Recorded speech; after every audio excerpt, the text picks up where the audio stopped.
Hello, world, and thank you for tuning in to the very first official episode of Art Uncensored. My name is Emma Hewitt.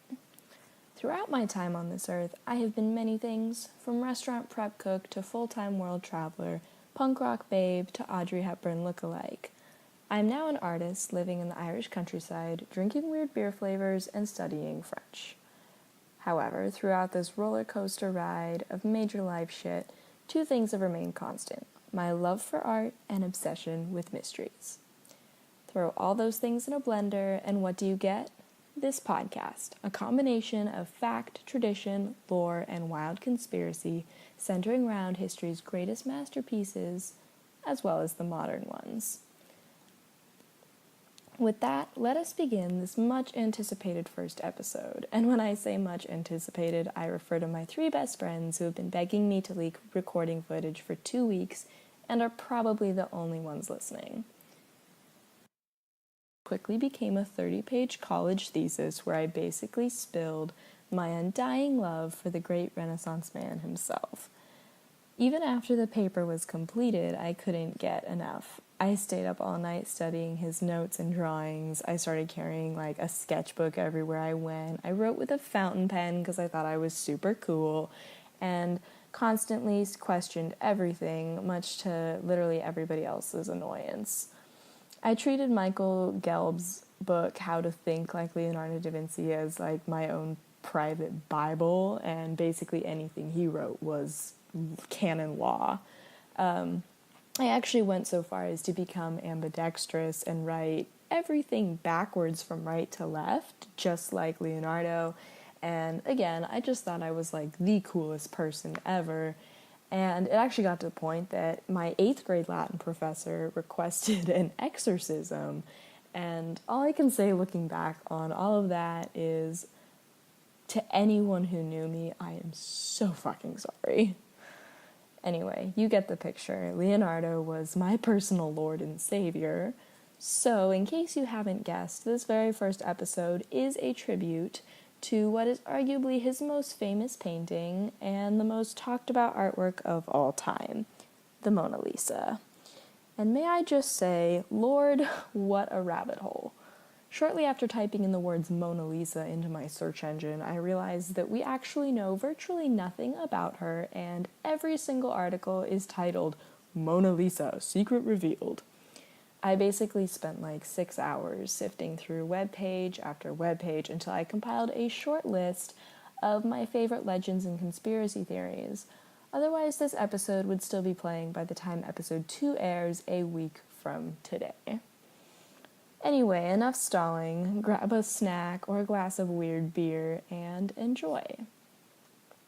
I'm going to start with a little background, which is actually the only really factual things we know, and everything else after this is based off of a combination of tradition, lore, and conspiracy theories. So that's a little disclaimer that I know that a lot of the things that I'm about to cover are not necessarily true. They're just kind of what some people believe. Anyway, the Mona Lisa. As I said, she's one of the most talked about paintings in history.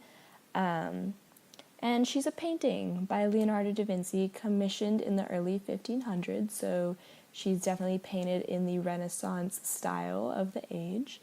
And she was commissioned by Francesco del Giocondo. And this is where the fun facts begin, because that's pretty much all we know about her. So, for starters, this guy, Francesco, never actually got the portrait. Da Vinci took the unfinished work with him to France, where he then completed it and sold it to King Francois I, where it remained under his possession and then just in possession of France up until today, except for a brief period of time when it was stolen in 1911. And for all you Picasso nerds, he was actually under suspicion of having stolen the Mona Lisa because he went on the record saying that he didn't believe it was all that great, and so when it was stolen, everyone was like, boom, Picasso, he's our man. He was actually never brought to trial because there was literally no evidence other than him saying the Mona Lisa's a piece of shit. So that's just kind of a little tidbit that I decided to throw in there. But were it not for this alleged theft in 1911, the Mona Lisa may never have been the painting that we know her to be. And when I say alleged, it's because up until 1911, nobody really cared about the Mona Lisa. I mean, it was in the Louvre in France, and people just kind of thought of it as a painting by Leonardo da Vinci, and that's what it was. And then when it was stolen in 1911, all of a sudden the museum started hyping it up and being like, "Oh guys, oh my God, this amazing famous painting was stolen." And then all of a sudden, boom, Mona Lisa fans everywhere. And so when I say alleged theft, it was because after the painting was found in 1913, a lot of people thought that maybe the museum staged the whole thing just to build hype about the Mona Lisa. But either way, without that disappearance for that short period of time, we may never have come to love her as we do.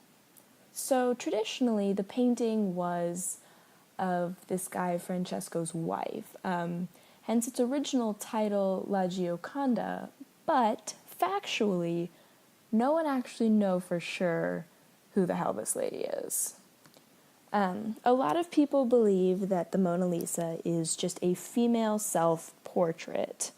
And can I just throw in the fact that 12-year-old me loved this theory? Like, oh my God, he's a Renaissance man and he's a gay cross-dresser.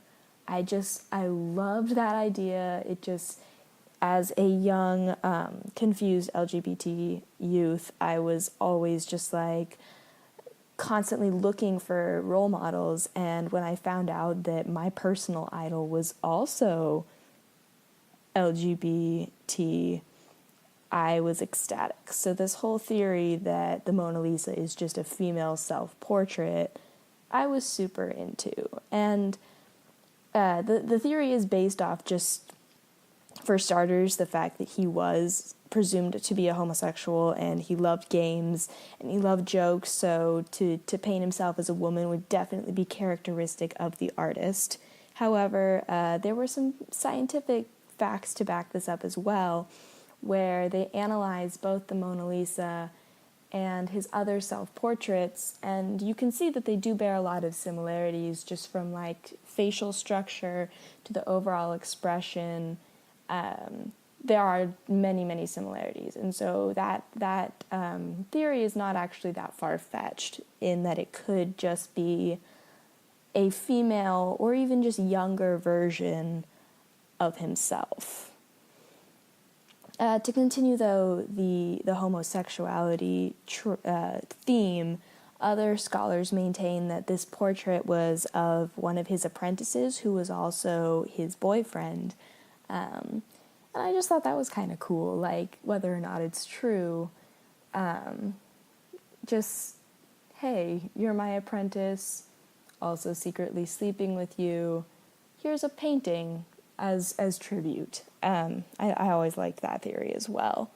Definitely the least interesting theory that I will cover on this podcast is that some people say that the painting bears similarities to other portraits of the Duchess of Milan of the day, Isabella of Aragon.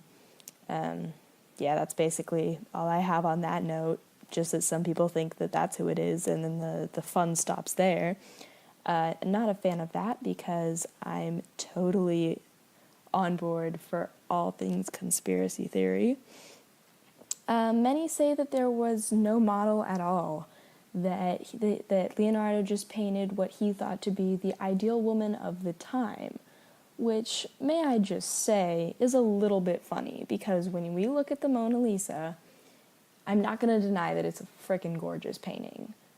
But if we were to put Mona Lisa up against America's Next Top Model, or even like, say, Gigi Hadid, I don't know how you pronounce her name, she's definitely not today's standard of beauty.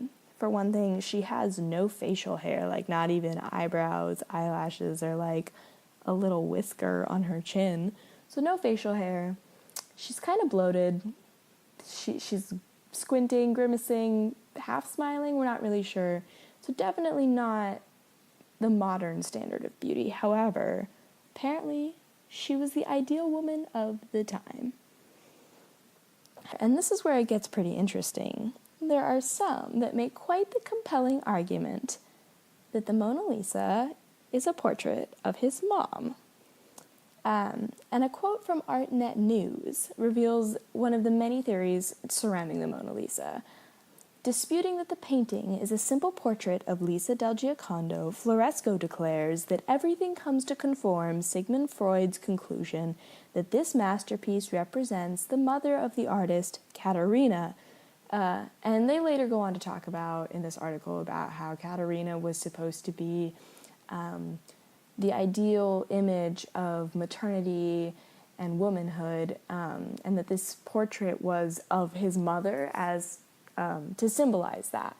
And the way this guy, Floresco, quote-unquote, proved this theory was he created a cipher and substituted each letter in the Italian alphabet for a number. So A equals 1, B equals 2, etc. Not very difficult. And then he takes the names Mona Lisa and Caterina separately and substitutes the letters for their corresponding number. So M is 13, C is 3, He then adds these numbers together and comes up with 74 for the Mona Lisa, 65 for Caterina. Then he adds the sum of those two numbers, again separately, so 7 plus 4, 6 plus 5, gets 11 for both, adds those 1 plus 1, both equal 2. Now, this was kind of where I started poking holes in this theory, just because I have to play devil's advocate. Any true art historian, or anyone that listened to the first 10 minutes of this podcast, knows that the painting was not originally called the Mona Lisa, so that whole math sequence kind of didn't make sense, except for the fact that 2 was made super significant throughout the painting. The Mona Lisa gestures 2 fingers. The road behind her is shaped like a 2. There's 2 pillars, one on either side. And then some people go really deep and say both eyes and both nostrils are in full view, which I would like to say, duh, she's the ideal Italian woman. Of course she has all of her facial features intact. However, it does get just a bit cooler. There was another study conducted in 2010 which revealed the letters LV in one eye and CE in the other. Do the same math procedure on those letters individually, and what do you get? The number 2. Just kind of cool. I don't know if it's coincidence. Honestly, I'm not convinced that it's his mom. I think the most plausible thing would be that the number 2 was significant in pointing to his mother, and that he kind of hid these cool little, like her initials and his initials in the painting as a tribute to her. But the painting, I'm not sure. I'm not convinced. I'm not saying it's wrong. I just would like a little more evidence. However, to continue the theme of numbers, we're going to talk about the golden ratio, which, to all of you sighing loudly because of sophomore year geometry, I'm with you. I studied this, and I remember then being like, I get it, but I don't know why I get it, and I can't explain it. And I looked back on my paper notes, and I'd scribbled that in the margin. Again, I get it. I'm not sure why. Don't ask me to explain it.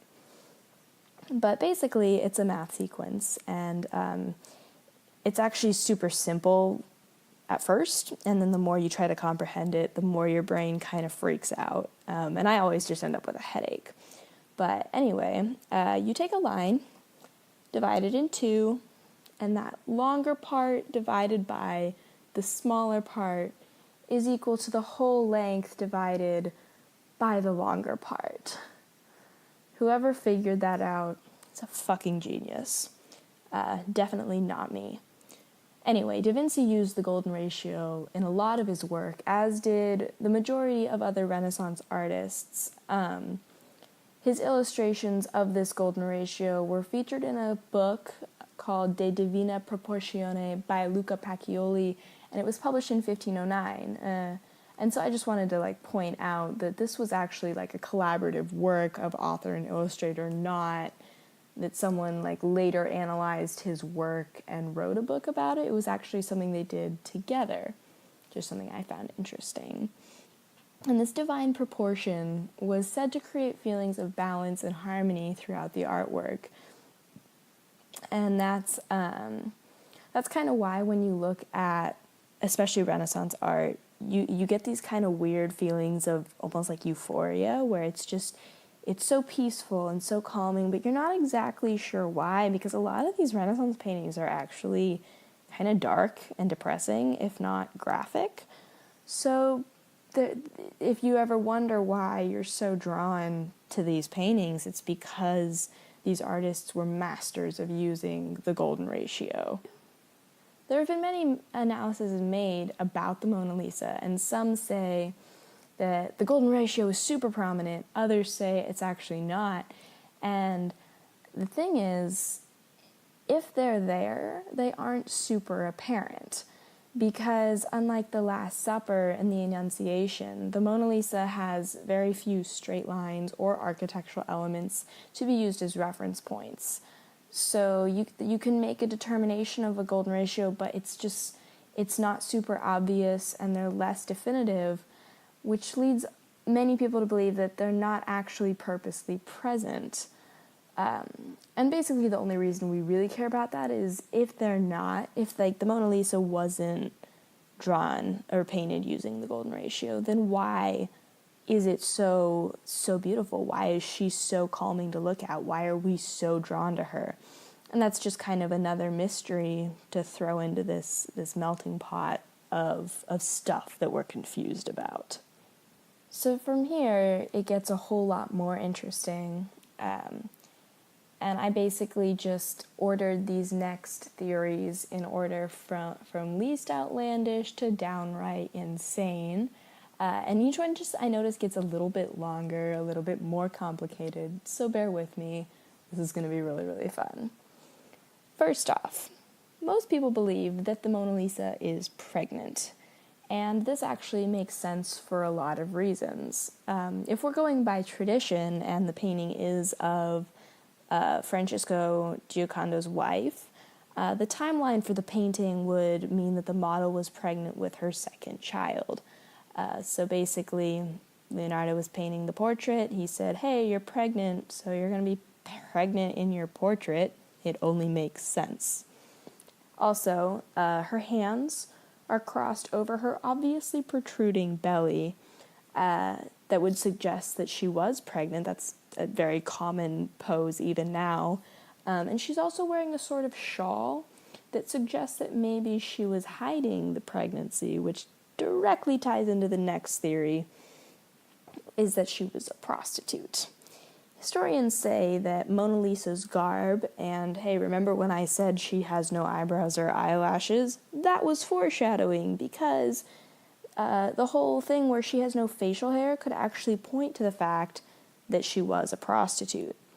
Italian ladies of the night kept their faces cleanly shaven to increase their allure, and it is true that the Mona Lisa has no eyebrows or eyelashes, no mustache, nothing. However, Pascal Cotte spent over 3,000 hours examining the Mona Lisa and concluded that she actually originally did have eyebrows and eyelashes. They were just eroded over time, and he concluded that it was probably due to an attempt to clean her. He found a faint trace, actually according to legend, he found a hair above, I think, her left eye that suggested an eyebrow. So this kind of starts poking holes in the whole prostitute theory. And then another study was conducted, and it revealed that the Mona Lisa's hair was pinned back behind her veil.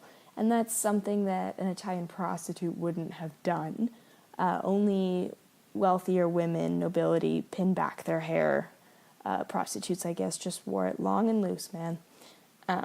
Anyway, the evidence sort of debunks that theory, but some people stick to their guns and say, nope, she's definitely a prostitute. And here is where we can really tip our hat to science, because this next interesting tidbit, it's not really a conspiracy theory, it's more of a, wow, this is really cool scientific fact. And I just want to say it totally blew my mind. And also, let me just read it and then talk. A Sicilian professor of pathological anatomy has come up with the latest and what is probably the least poetic explanation imaginable for why the woman looks the way she does. High cholesterol. That's right. Just listen. Vito Franco of the University of Palermo spent his spare time that he's a medical doctor, examiner, not sure. Anyway, he spent his spare time applying his medical expertise to the study of famous portraits of the Renaissance age. And in his first formal collection of his findings, this guy concluded that the Mona Lisa suffered from xanthelasma, which is an accumulation of cholesterol just under the skin. Just like, how cool is it that you are a medical professional and you devote your free time to conducting medical, basically autopsies on these Renaissance paintings? Like, sorry, sir, you have the coolest fucking job in the world. I hope you know that. This guy told the newspaper La Stampa that he spotted clear signs of this condition around her left eye, as well as evidence of a fatty tissue tumor on her right hand, which is actually really cool because when you look at the painting, those things are actually very obvious. Nobody just really ever thought about it. So I was definitely on board with this. I found it just super, super cool that someone figured that out just with their medical knowledge. Big fan of this guy Franco. I actually want to research more of his work. And on that note, this is where the theories take a nice dive off into the deep end, and then they just keep swimming down and eventually get to the Earth's core and blow up. These next three are just props to these people for creativity. This first one, I think is probably one of the most far-fetched. Although I know that it was super played up in the Da Vinci Code, which I haven't read. I remember when it came out, I was in Catholic school, and there was just this like upchuck of rage at how the Catholic Church was incorrectly portrayed and all this crap. And I was like, guys, that's the point of fiction. It's not true. So it's definitely on my reading list, but as at the time of this podcast episode, I have not yet read it.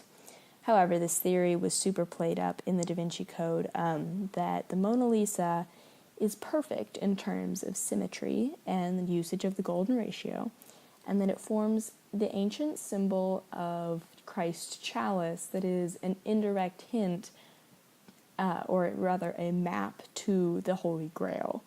And as I said, Dan Brown elaborated that theory in the Da Vinci Code.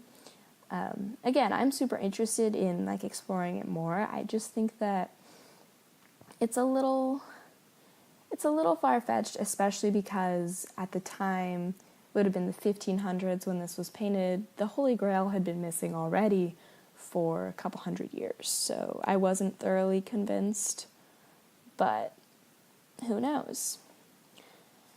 But don't worry, the analysis gets weirder. And for this one, my reference for this was the only reference in this pod that I used in research that was a video. And I highly recommend watching it to anyone interested who's not driving or else, I don't know, at work. Although if you're listening to my podcast at work, don't do that. You'll get in trouble. But also thank you. Anyway, conspiracy theorists took the Mona Lisa, made a mirror image, stuck them together, zoomed in, applied a shitload of filters, and this is where I lost my fucking mind. You can quote-unquote clearly see the features of an extraterrestrial creature in high priest garb. Right? The Mona Lisa was created to prove that aliens exist. And this is like paraphrased from the video. Quote unquote, clearly you can see the features of an extraterrestrial creature estimated to be about 3 feet in height, with deep-set bulging eyes, a long thin nose, and clasped hands. Creepy. It's also wearing a headdress and cape-like garment, which these theorists believe is a message from Da Vinci explaining extraterrestrial activity in the early church. What? Was I asleep in that part of early church history? Damn, was I sick that day? I don't remember the aliens involved in the founding of the Catholic Church. Although, again, I do recommend you guys watch this video. It's super cool. Also, it's narrated by like a robotic woman. Super creepy. Again, I'm gonna be devil's advocate and debunk this one personally. And I actually back this up with Victorian evidence, because Victorian evidence is always good. If you guys have ever looked into like Victorian culture, which if you have, glad you're as weird as I am. If you haven't, I really don't blame you. But one of the things the Victorian people liked to do was take down like the signatures of their friends and then quickly fold the paper in half so that the ink would blot and form like a creepy little picture, and those fuckers always look like aliens. So I'm not totally on board with this theory. I really don't think that Da Vinci had like a mirror going on the whole time he was painting this, being like, yo, I'm gonna hide an alien high priest in here. Which also, like, the whole concept of an alien high priest. Let me just go off on a tangent here real quick. The high priest thing actually makes sense to me. Like, the fact that aliens could have organized religion. Just because when you think about it, if there are aliens, they're, in their eyes, they're the normal ones, and we're the aliens. And we have organized religion. So to assume that this theory is wrong just because aliens don't have organized religion is technically incorrect. I definitely think they do. However, I'm just not convinced that the Mona Lisa was created to hide or explain the extraterrestrial activity in the Catholic Church in its early stages. But that being said, alien priests that are out there, please contact me. I'd love to interview you. And with that, we're going to jump into what is definitely the longest conspiracy theory on this recording, and it's also the last one on my list. And just I want to start off by saying that my notes on this are super generalized, well, not generalized, but they're super narrowed down. There was a lot to cover. I wanted to make sure the podcast wasn't too long, so I kind of bulleted a lot of this. So if you're interested in this theory, definitely recommend that you check it out. The links are all going to be in the biography of this episode. I think this guy, whether he's right or wrong, I think that he's super creative and a super genius for like making all these connections and figuring out what he believes. So definitely check it out if you're interested. Gonna jump into it, not waste any more time. Scott Lund is an investigative author who wrote this book called The Mona Lisa Code. Totally didn't steal the Da Vinci Code, but whatever. And he believes, for starters, that the painting was never of Francesco's wife at all. He thinks that was kind of a cover-up. And his initial revelation was that the painting depicted a single soul shared between a mother and her unborn male child. And this is a subject that Leonardo had written about. And I actually think that this part makes sense, especially considering the theory that his initials are in one eye, his mother's are in the other, and the idea that maybe the painting was a tribute to her. That would make sense. It lines up with this, where he's talking about the mother and the son. I think that that's definitely plausible. But soon he also figured out that the painting was a pervasive metaphor for the two-faced Roman sun god Janus, who was known to, this god like possessed duality, which is just like super hard for me to comprehend. Sorry, I'm a mere mortal. Had a hard time wrapping my head around it, but definitely a cool thought. Even more surprising though, Lund figured out that the letters of the name Mona Lisa formed an anagram of the Latin words anima, soul. 8th grade Latin coming into play yet again. I love you. Anima is the Latin noun for human soul, and then soul, S-O-L, was actually the Latin name for the sun god, and it means sun. So basically anima, soul, soul of the sun. However, again, devil's advocate, Mona Lisa was not originally the name of the painting, and we keep encountering this fact again and again. People keep drawing connections to her nickname, not the name that Leonardo gave her. So, not convinced on the anagram thing. I would say it's coincidence. However, I don't want to discredit him, because his work was extensive and he definitely deserves some recognition, so we're just going to ignore that and keep going. On September 10th, 2011, Lund took the Janus metaphor and revealed that the Mona Lisa was not only a portrait, but a land survey. That's right, guys, she's actually not a portrait at all, she's a landscape. He showed that the left and right sides of the landscape in the background were shown to connect the center of the Vatican with the site of the temple of the Roman childbirth goddess Diana, which is a precise southeast direction, exactly 29.5 kilometers distance. And I just want to point out the association with this childbirth goddess just again reinforces the ideas about Mona Lisa, motherhood, pregnancy, the mother and son theory, all of that stuff. It just kind of further reinforces it. So I definitely would agree with him that if he's right, props to him. It became amazingly apparent that this guy, actually that Leonardo had ingeniously used the god Janus not only to represent the religious duality, but also to symbolize the physical concept of this land survey thing. With his two faces, again, had a hard time figuring this part out. With his two faces looking in opposite directions, he was the perfect metaphor for the land survey, which consists of 2 points connected by a straight line. And I was really confused by this, but then this next bit actually made me feel super dumb, because up until this point, I was like, so there's 2 faces in the painting, where's the other face? No.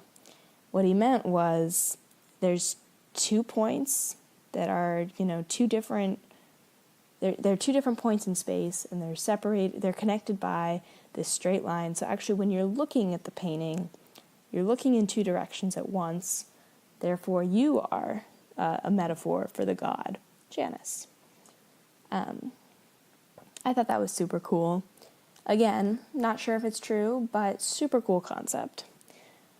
Lund manifestly demonstrated that the right side landscape of the Mona Lisa was viewed from the Tempietto of Bramante on top of this hill in Rome, and was intersected by Leonardo's survey line. Now, background for that, Bramante was best friends with Leonardo, and he built this elegant circular chapel on the mythical site of Janus's temple, where the god was said to reside when he first brought civilization to Italy. And Lund maintains that the Mona Lisa and this Tempietto were sister projects, or like what we would call now a collaborative piece. And they started at the same time and were meant to express the religious doctrine of the two faces of the soul. And this disclosure by Lund of the vantage point for Leonardo's vision of the Mona Lisa further reinforced this association between Janus, the duality of the soul. Now, the Tempietto of Bramante has been acknowledged to be a very iconic example of Italian's Renaissance architecture.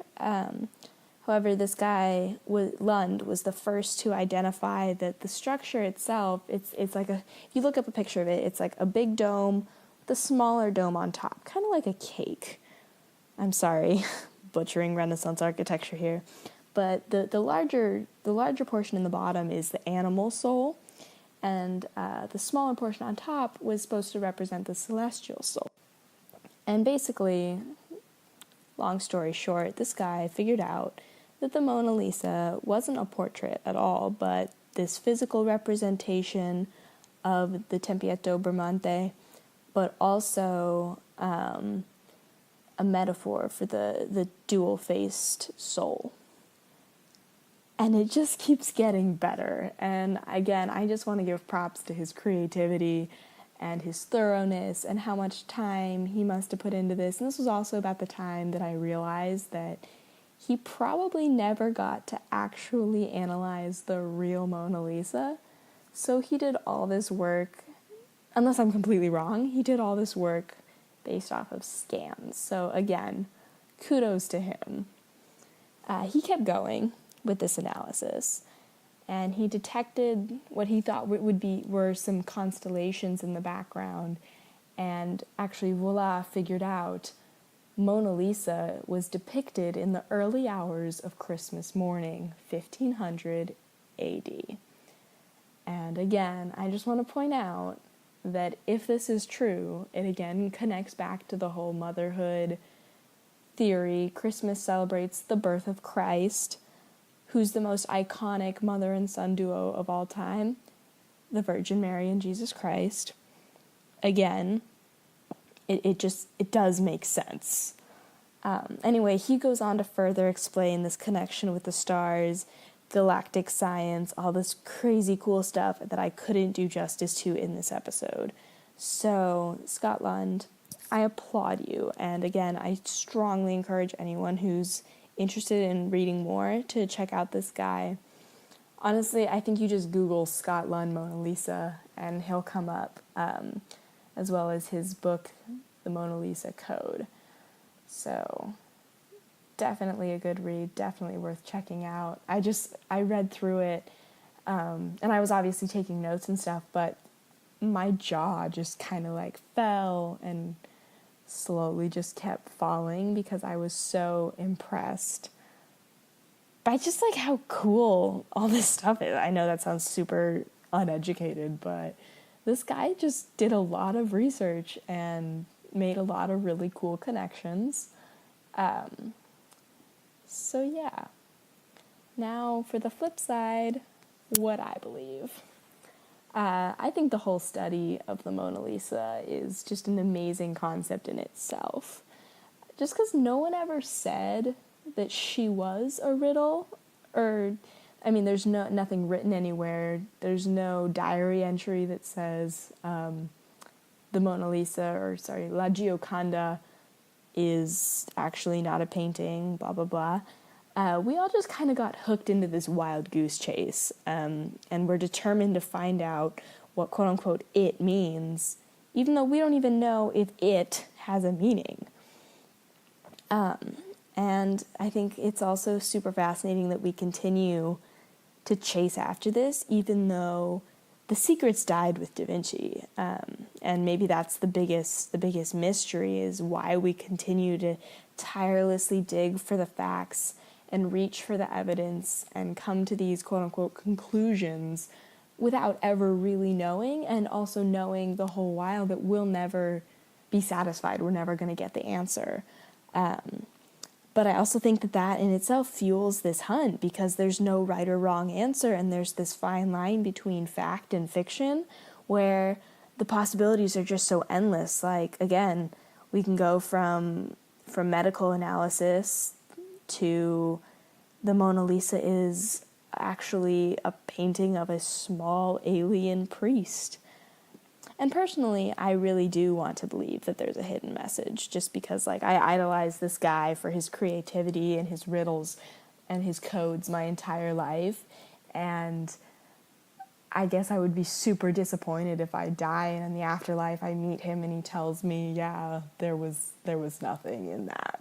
But who knows? I just love, if nothing else, I love all of this excitement and conversation, and I never want it to be put to rest. So I hope that we continue to analyze and we continue to come up with our wild theories and, make subreddits and blogs and weird articles and creepy alien videos. I think it's all super, super great.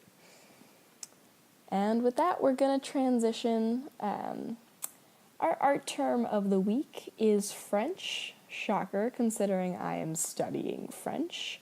It is avant-garde, and it means advanced garde in French.